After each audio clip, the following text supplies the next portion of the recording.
Bound to Japan. Yan, si Mamang naman ang kasama natin. Sobrang konti ng tao ngayon.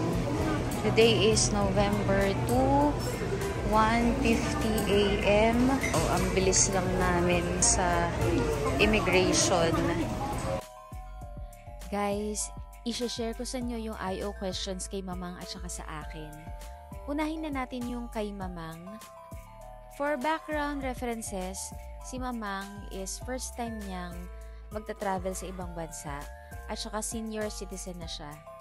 So pagpunta niya ng IO, walang itinanong daw sa kanya. Hindi tinanong kung ilang araw siya magbabakasyon or anong petsa siya babalik ng bansa. Yung IO questions naman sa akin,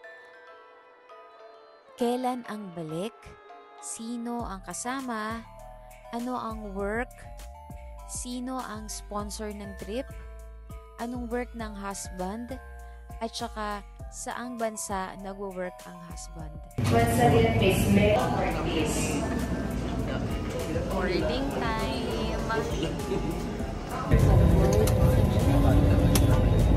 Welcome to Nagoya. Lalakad mo.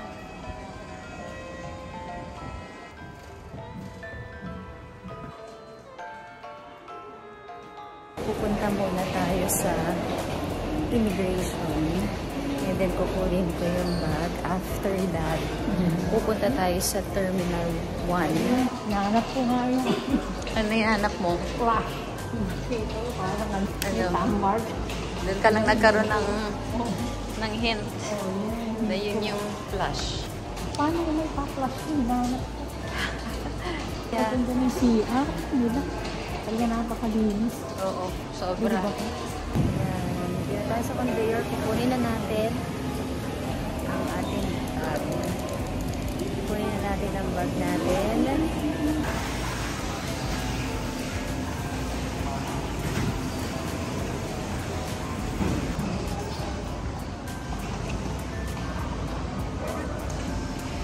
Tara namang. Tara na, nag-CR ka? Oo. Ito kami sa Terminal 2, going to Terminal 1 sa Flight of Dreams. So, merong shuttle. Ayun siya. Pero maglalakad lang kami para makapag-stretching. So, kita-kits doon. And doon na din kami kukuha ng internet. For the kain muna, ang thunders. Ayan. Gutom na. Masasabi mo sa weather? Mainit, maaraw, pero malamig ang hangin. Mainit yung araw, pero yung hangin Simoy ng hangin. malamig. Currently, 22 degrees dito. Oo. So, tara na. Lakad tayo. Mainit ang araw, pero malamig ang simoy ng hangin dito sa Nagoya. It's currently 22 degrees. And naglalakad kami from Terminal 2 going to Terminal 1 para bumili ng internet at mag-train papunta sa Tokonami.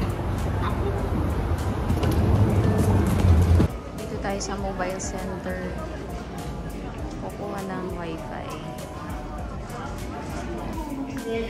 Power. Okay. Yes. How many phones and iPods can be used? Okay. Yeah. This one, is this a signal or the battery life? Yes. Yeah.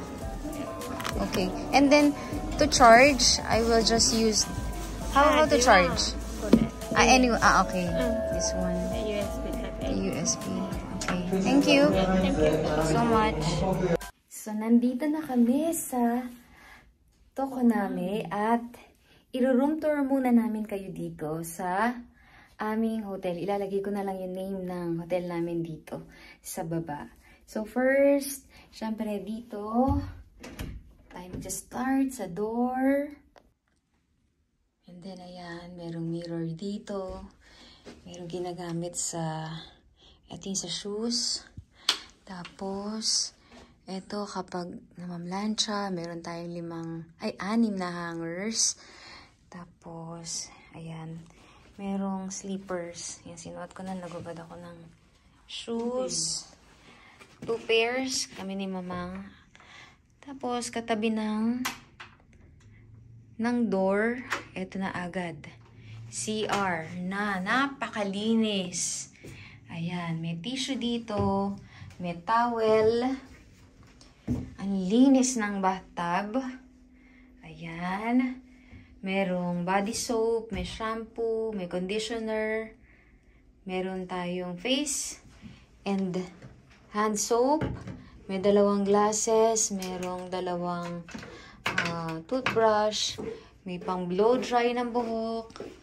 Dito naman sa side na to, ito yung mga towels. Ayan. Tapos dito, ayan, may malaking mirror. Ayan. Ito yung, siguro to pang control nitong toilet. Tapos, ayan, punta tayo dito. Napaka-spacious. Ngayon lang ako nakapag-book ng hotel na ganito ka-spacious, considering na nasa Japan tayo. At alam naman natin na magaganda ang hotel sa Japan. Yun nga lang, aminin natin, maliliit talaga. Pero eto kung makikita ninyo, ayan, sobrang luwag. Sobrang spacious. Eto, meron pa tayong table, may TV dyan, may mirror. Ayan, meron tayong refrigerator, merong dehumidifier. Nga pala, dito sa table, merong electric kettle. Kaya lang nasan yung glasses? Buksan nga natin to. Wala naman laman. Yun. May 2. Ayan, pwede natin gamitin pag iinom tayo ng coffee or tea. Tapos, ayan, may chair, may center table, and then itong bed. Merong clock, may lampshade, magkabila. At dito, wow! Ayan ang view from the hotel. So, kita natin dito yung Meitetsu train station. Ito yung Tokoname station. And makikita natin, matatanaw natin from here. Ayan, dumadaan yung Meitetsu train. At currently, ang daming mga kubol dyan. Ayan, makita nyo. Mga puro pagkain yan. Ayan. Ang ganda, ang simple, ang tahimik dito sa Tokoname. So, ayan. So, ngayon, bababa muna kami para pumunta sa convenience store at makabili ng konting merienda. See you on my next vlog!